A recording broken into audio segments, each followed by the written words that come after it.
तो चलिए फ्रेंड्स शुरू करते हैं एक्सरसाइज 10.2 का question 7। Two concentric circles are of radii 5 centimetre and 3 centimetre. Find the length of the chord of the larger circle which touches the smaller circle. इस question में हमें करना क्या है फ्रेंड्स, हमें एक सेंटर पर दो सर्कल्स दिए गए हैं। कोसेंट्रिक मतलब एक ही सेंटर पर दो सर्कल्स दिए गए हैं, एक छोटा और एक बड़ा। और कहा गया है कि बड़े सर्कल पर जो कोड है, बड़े सर्कल की कोड छोटे सर्कल को ऐसे टच करती है कि वो छोटे सर्कल के लिए टेंजेंट बन जाती है। बड़े सर्कल का रेडियस है 5 सेंटीमीटर, ये बड़े वाले सर्कल का रेडियस है 5 सेंटीमीटर, और छोटे सर्कल का रेडियस है 3 सेंटीमीटर। लेट्स से ये छोटे सर्कल का रेडियस है 3 centimetre. Find the length of the chord of the larger circle. अब हमें बड़े वाले सर्कल की ये जो कॉर्ड है जो छोटे सर्कल को टच कर रही है, इसकी लेंथ पता करनी है। अब मान लेते हैं जो सेंटर था ये था O, इस कॉर्ड को हम नाम दे देते हैं PQ, और ये पॉइंट ऑफ कांटेक्ट जो है इसको हम मान लेते हैं A। तो हमें फाइंड करनी है PQ की लेंथ। इसको यहां से भी मिलाकर एक ट्रायंगल का फॉर्म दे देते हैं। अब हमें दिख रहा है एक ट्रायंगल OPQ। इसको हम इस तरह से समझेंगे फ्रेंड्स कि PQ टेंजेंट है छोटे वाले सर्कल के लिए और A पॉइंट ऑफ कांटेक्ट है।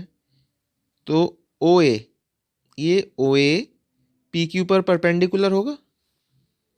अगर ये परपेंडिकुलर है तो OAQ, ये ट्रायंगल, क्योंकि ये परपेंडिकुलर है तो ये ट्रायंगल राइट एंगल ट्रायंगल हो गया। राइट एंगल ट्रायंगल होने पर हम इसमें पाइथागोरस थ्योरम अप्लाई कर सकते हैं। हमें ये साइड मालूम है 3 सेंटीमीटर है छोटे वाले सर्कल का रेडियस, और ये साइड भी मालूम है 5 सेंटीमीटर जो कि हमें बताया गया बड़े वाले सर्कल का रेडियस। जब हमें दो साइड्स मालूम है तो पाइथागोरस थ्योरम की हेल्प से हम ये थर्ड साइड पता कर लेंगे। जब हमें ये थर्ड साइड मालूम हो जाएगी तो हम देखेंगे कि ये ट्रायंगल, इस ट्रायंगल में OA इस कोड PQ पर पॉइंट ऑफ कांटेक्ट पर आ रहा है, तो ये कोड PQ को बाइसेक्ट कर रहा होगा। हमें एक साइड मालूम है तो उसको डबल करके हम दूसरी साइड भी पता कर लेंगे। तो चलिए शुरू करते हैं इस क्वेश्चन को। सबसे पहले हम लिखेंगे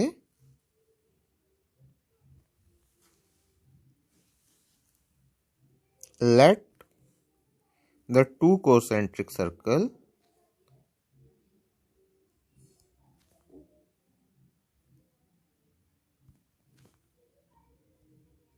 circles be centered at point O.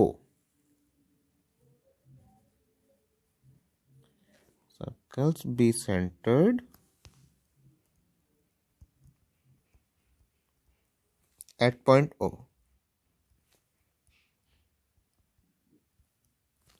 O point पर ये दोनों सर्कल बने हुए हैं। लेट PQ बी द कोड, ये PQ जो है ये कोड of the larger circle which touches the smaller circle at point O। ये PQ कोड बड़े वाले सर्कल की कोड छोटे वाले सर्कल को पॉइंट A पर टच कर रही है। अब PQ, क्योंकि PQ छोटे वाले सर्कल की टेंजेंट है और OA इसका रेडियस है जो कि पॉइंट ऑफ कांटेक्ट A से निकल रहा है, तो हम कह सकते हैं कि OA is perpendicular to PQ। तो इसको लिखेंगे PQ is tangent to smaller circle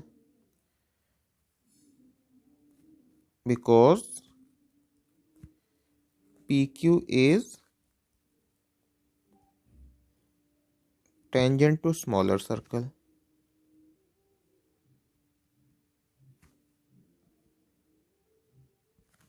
and OA is radius,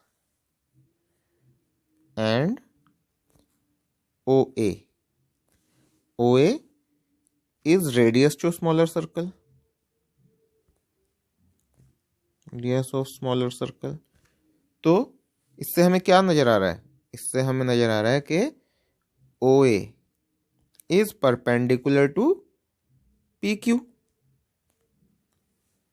Reason, radius is perpendicular to tangent at the point of contact. Radius is perpendicular to the tangent at the point of contact.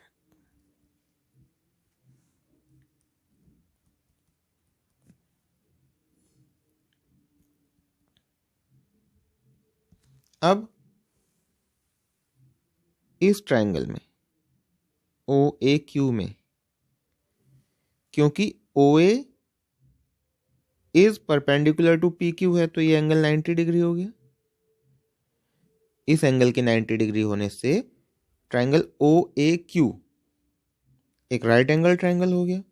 अब हम इसमें Pythagoras theorem apply कर सकते हैं। तो लिखेंगे applying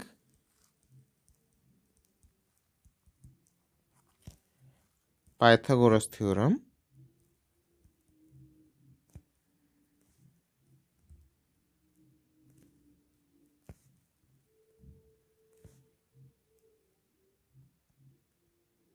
in triangle OAQ.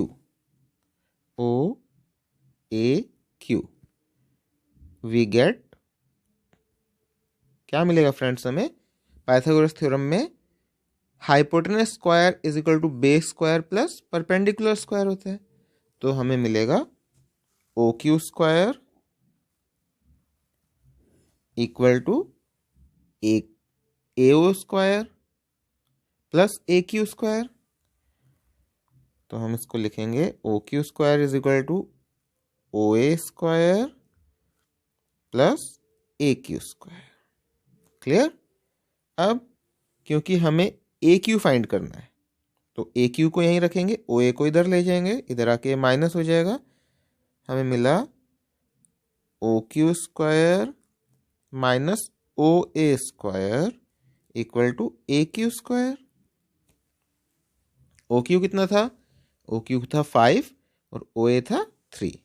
तो यहाँ लिखेंगे 5 square minus 3 square equal to AQ square. आगे यहाँ कर लेते हैं, स्पेस की हमें हमेशा कमी रहती है। अब देखिए 5 स्क्वायर हो गया 25, 5 5 ज़ा 25 माइनस 3 का स्क्वायर होता है 9, 3 3 ज़ा 9 is equal to AQ square. 25 में से 9 गया तो 16 इक्वल टू AQ स्क्वायर, और हम AQ स्क्वायर इक्वल टू 16 भी लिख सकते हैं। तो AQ स्क्वायर इक्वल टू 16 है, तो AQ कितना होगा? AQ equal to under root 16, under root 16 से हमें मिला प्लस माइनस 4।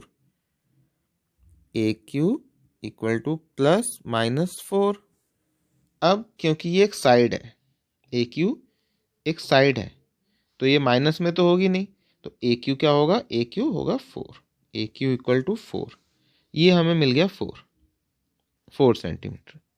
अभी हमें सिर्फ AQ मिला है, जबकि हमें पता करना है पूरा PQ। तो इसके लिए अब हम इस ट्राइंगल को कंसीडर करेंगे।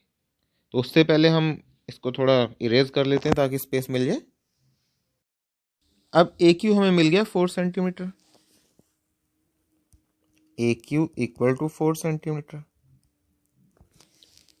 अब आप देखिए ट्राइंगल OPQ, इस ट्राइंगल को हम देखें तो हमें दिख रहा है कि OA PQ पे परपेंडिकुलर है। अगर OA PQ पर परपेंडिकुलर है तो AP और AQ ये इक्वल होंगे। क्यों? क्योंकि परपेंडिकुलर अगर सेंटर से लिया जाए तो वो कोड को बाइसेक्ट कर देता है। ये थ्योरम हमने 9th क्लास में ही पढ़ी थी कि perpendicular from the centre of the circle bisects the code. तो ये पी क्यू को बाइसेक्ट कर रहा है। इसको हम लिखेंगे कि in triangle O P Q since OA is perpendicular to PQ, OA is perpendicular to PQ, AP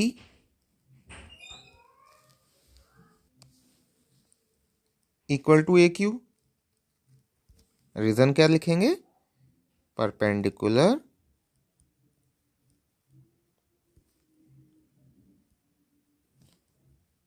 from the center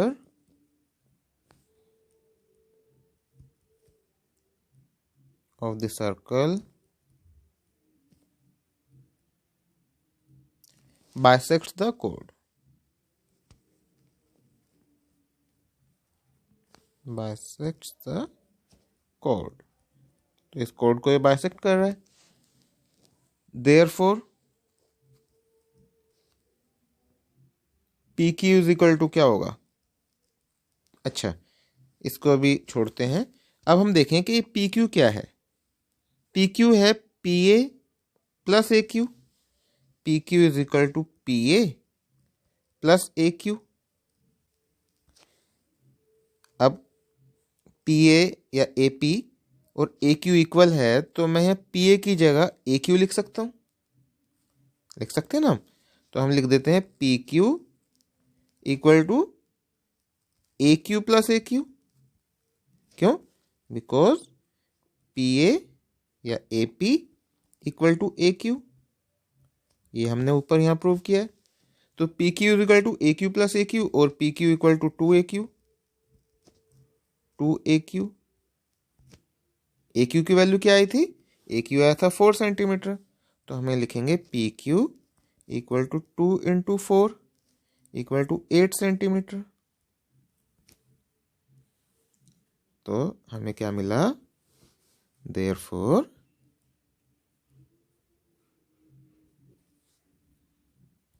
the length of the chord of the larger circle, क्योंकि हमें लार्जर सर्कल का ही निकालना था, larger circle is 8 centimetre. Clear friends? तो ये हाँ हो जाता है हमारा क्वेश्चन 7 कंप्लीट।